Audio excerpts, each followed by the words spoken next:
Okay, let's chat about this crazy rabbit hole I sent us down. This woman has like written a lot about open source, which I don't really know anything about, but it was really interesting to me that she connected that to the economic sort of infrastructure of the creator economy, which is what I'm really interested in, and I would say maybe like troubled by. Do you really have choice in all of these behaviors that you're taking on?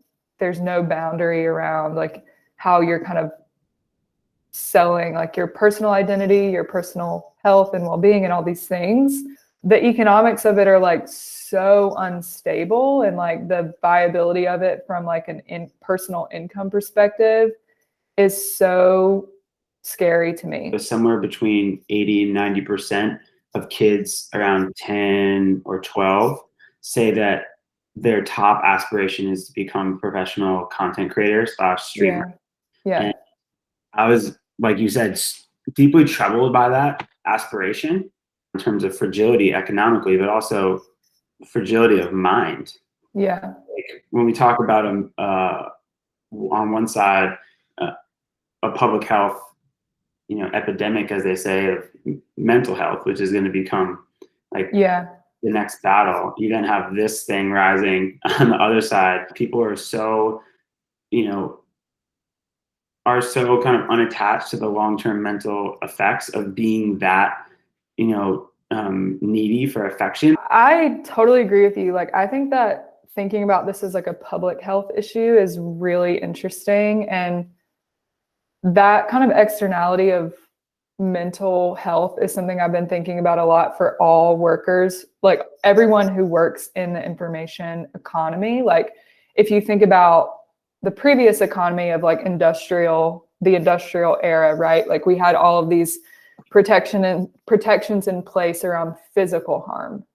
Yeah. If you're working in a factory, like all of these things around like how do you manage the physical well-being of the worker?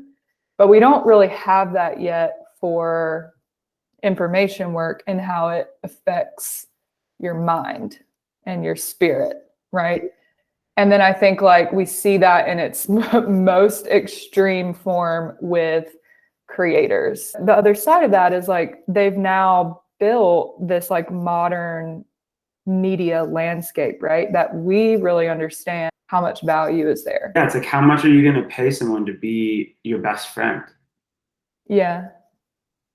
The state of where we're at right now has us spending an exponentially larger amount of our total time, personalities, and things have been normalized to such a point of like the lines are extremely blurred. You and I are talking. You and I are actually friends. Yeah. And then I was just watching this podcast that you sent me, and it's in the exact same format. There was a line at the jump of this where she mentions the tyranny to create more content.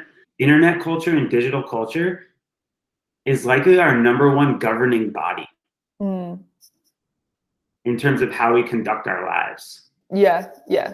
Even the next frontier is this stage of live collaboration. She talked about when developers are like doing it in public.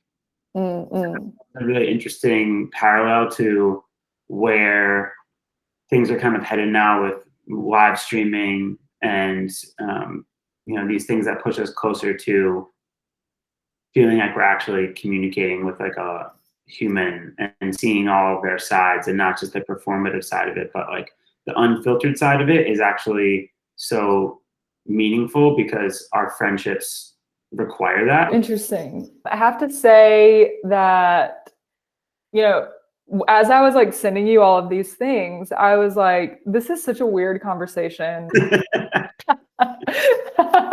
In it on such a like random weird topic that I sent over at like midnight. Digging down on some of these themes that, we don't talk about a lot. I love it.